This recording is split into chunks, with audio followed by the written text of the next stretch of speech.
games walk the same development road. Some have large teams and are completed on time with a full complement of features, and others are created by skeleton crews that inevitably have to chop content to get the game out on time.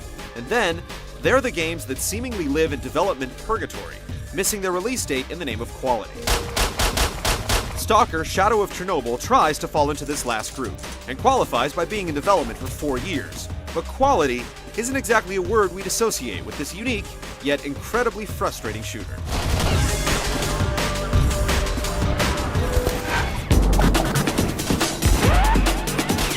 The nuclear disaster at Chernobyl is becoming a distant memory, but the radiation is beginning to have an effect on those hardy enough to stomp the ground surrounding it.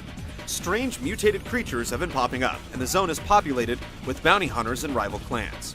It's a dangerous place to be sure, and as luck would have it, you've been plopped down right in the middle of all the chaos. This is the setup for Stalker, and the game dribbles out bits of information at a snail's pace. The plot can be extremely difficult to follow, as you'll run into, literally, hundreds of non-playable characters in the zone, who all have something to contribute. Basically, all you know is that you're supposed to find a character named Strelok, and you'll have to figure out the rest as you go along. The setup is fine, and it's aided by an incredible sense of atmosphere that few games provide, but the design certainly hampers the storytelling in Stalker.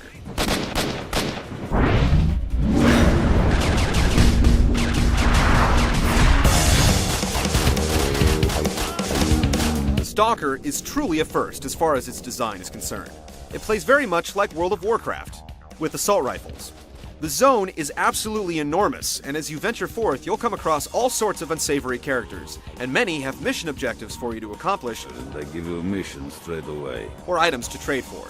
This is where a lot of the confusion comes into play. You're given so many mission objectives that it's inevitable you'll forget some of them. While you have a PDA to keep track of everything, remembering where to return after completing some of the objectives is a puzzle unto itself, and it's not helped much by the cumbersome map system. At one point, we realized we had acquired some information that needed to be returned to a particular area, but by the time we figured out where it needed to be taken, we were already 5 virtual miles away and couldn't be bothered to go back. The lack of any sort of vehicle doesn't exactly help with this either. With that said, the scope of Stalker is really second to none. You could conceivably spend over 60 hours attempting to complete all the side quests.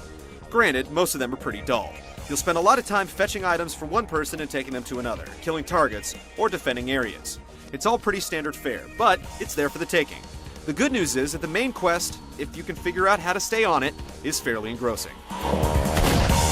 Aside from the single-player campaign, Stalker also includes some rudimentary multiplayer options. You get the standard deathmatch and team deathmatch, and that's about it. When there's so much content to play through solo, it's hard to ding a game like this too hard for not being the next Battlefield 1942.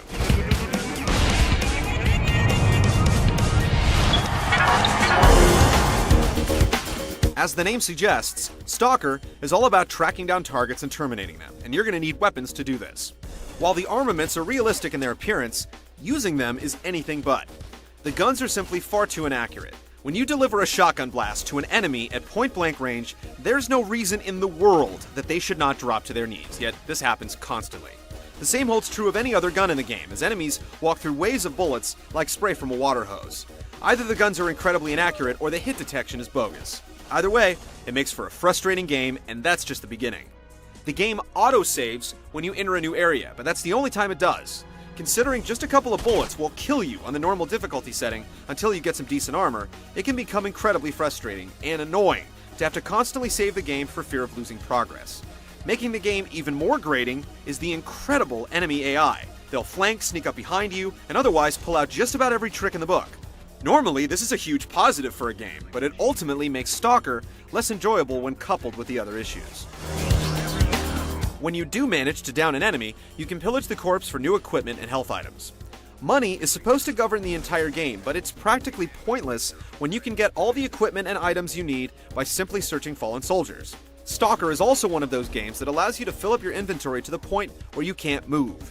Why it doesn't just stop you from picking up more items once the weight limit has been reached is anyone's guess.